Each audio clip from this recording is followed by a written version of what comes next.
अब एक और बड़ी खबर आपको दिखाते हैं जो बताता है कि कैसे मॉस्को में हड़कंप मच गया। बड़ी खबर आपके सामने, मॉस्को में एक बार फिर ड्रोन गिरने से हड़कंप मच गया। रॉकेट बिल्डिंग प्लांट के परिसर में यह ड्रोन गिरा है। प्लांट में रूस के विध्वंसक डिफेंस सिस्टम रखे हुए हैं या वहां तैयार किए जाते हैं। S-300 और ओसा एयर डिफेंस सिस्टम उस प्लांट में बनते हैं, यह कहा जा रहा है। यूक्रेन की तरफ से ड्रोन अटैक की आशंका है। आखिर उसी प्लांट के आसपास जहां पर इतने बड़े एयर डिफेंस सिस्टम या हथियार रूस बनाता है, उसी के आसपास ड्रोन कैसे गिरा, यह बड़ा सवाल है। और इसको आप एक और खबर से जोड़िएगा, बिगवॉल पर इस बारे में और जानकारी देते हैं। इसको उस खबर से जोड़िएगा कि रूस में घुसकर क्या यूक्रेन हमला करने की कोशिश कर रहा है। कभी वहां कैफे में ब्लास्ट होता है, कभी वहां गाड़ी में ब्लास्ट होता है, कभी ड्रोन उनके प्लांट के पास गिरता है। पहले देखिए पहली वजह क्या है।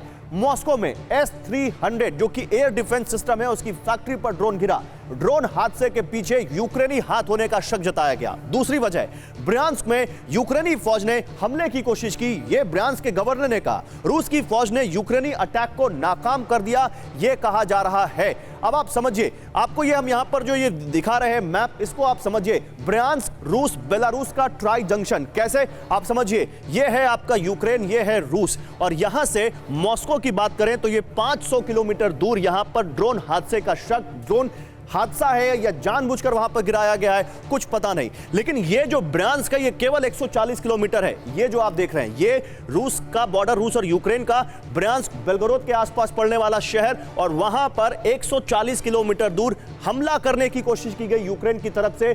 20 यूक्रेन के सैनिक, वेल ट्रेन्ड सैनिक जो वहां पर सैबोटाज करने में माहिर थे, वो वहां पर एंटर करने की कोशिश कर रहे थे और उनको पकड़ा गया। यूक्रेन के तरफ से जो सैनिक घुस रहे थे, उनको रूस की तरफ से पकड़ा गया। तो एक तरफ ड्रोन से अटैक और दूसरी तरफ 20 सैनिकों को घुसाने की कोशिश। क्या यहां पर यूक्रेन अब मॉस्को के अंदर या कहें रूस के अंदर घुसकर हमला करने की कोशिश कर रहा है? ब्रियांस्क में पहली बार यूक्रेनी सैनिक घुसे थे, एक गांव को कैप्चर किया था, आपको याद होगा, और उसके बाद फिर उनसे छुड़ाया गया था। ब्रियांस्क में रूसी फौज के गोला बारूद का अड्डा है, यह आपको मालूम है। और इसके अलावा ब्रियांस्क पर पहले भी कई बार ड्रोन से अटैक हो चुके हैं। अब सवाल यह है कि अचानक ड्रोन का इस्तेमाल क्यों बढ़ा है, यह समझिए। अचानक ड्रोन का इस्तेमाल क्यों बढ़ गया है इस वॉर में? आइए जरा आपको दिखाते हैं ग्राफिक्स के जरिए। ड्रोन का इस्तेमाल मिसाइल्स के मुकाबले सटीक माना जाता है। ड्रोन मिसाइल से कई गुना सस्ते पड़ते हैं और पिन पॉइंट अटैक में मदद मिलती है। आधुनिक युग में ड्रोन सबसे घातक हथियार हैं।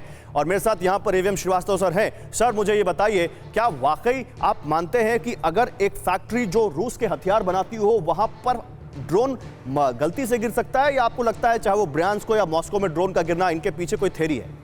देखिए, गलती में इस माहौल में गिरना तो असंभव लगता है। हाँ। इसके पीछे कोई न कोई कारण होगा। और ऐसा लगता है ड्रोन, आपने जो एक बात कही है कि आगे आने वाली लड़ाई है ड्रोन के जरिए होगी, उसमें पूरी तरह सहमत हूँ। हम सब जानते हैं कि जो ऑटोनोमस स्केल है, जो ऑटोनॉमी का स्केल है, उस पर ये बढ़ता ही जा रहा है। और मैं आपको ये बताना चाहूँगा कि जहाँ तक अमेरिका का सवाल है और चाइना का सवाल है, जो उन्होंने आर्टिफिशियल इंटेलिजेंस में जितने भी IPR सबमिट किए हैं, वर्ल्ड जो प्रॉपर्टी IPR वाली जो ऑर्गेनाइजेशन है, उसमें वाइपो में सबसे ज़्यादा अमेरिका के हैं, लेकिन थोड़ा सा पीछे ही चाइना के हैं। तो ये सारी जो आप देख रहे हैं जतन हो रहा है, ये इसी काम के लिए हो रहा है कि हम ऑटोनोमस वॉर में जा सकें, जिसमें ह्यूमन लॉस ऑफ लाइव्स कम हो अफेंडर की तरफ से, और मैक्सिमम जो है जिसको आप अटैक कर रहे हैं उससे हो। अगर ये थ्योरी बन रही है तो अभी क्या संकेत दे रहे हैं ज़ेलेंस्की कि हम दो संकेत दे रहे हैं। पहला ये कि वो रूस में जाकर उनकी धरती पर अटैक करने में नहीं संकोच करेंगे और उसका संकेत दे रहे हैं। हाँ, और दूसरा ये कि जब वो ये करेंगे तो अपने सैनिकों का नुकसान नहीं करेंगे, ड्रोन टेक्नोलॉजी का इस्तेमाल करेंगे जो सपोर्ट में उनको मिल रही है। अभी वो मांग रहे हैं F-16 जो उनको नहीं मिल रहा है, जहाज जो मांग रहे हैं नहीं मिल रहा है, लेकिन ये मिल सकता है। F-16 पर और आगे बात करेंगे।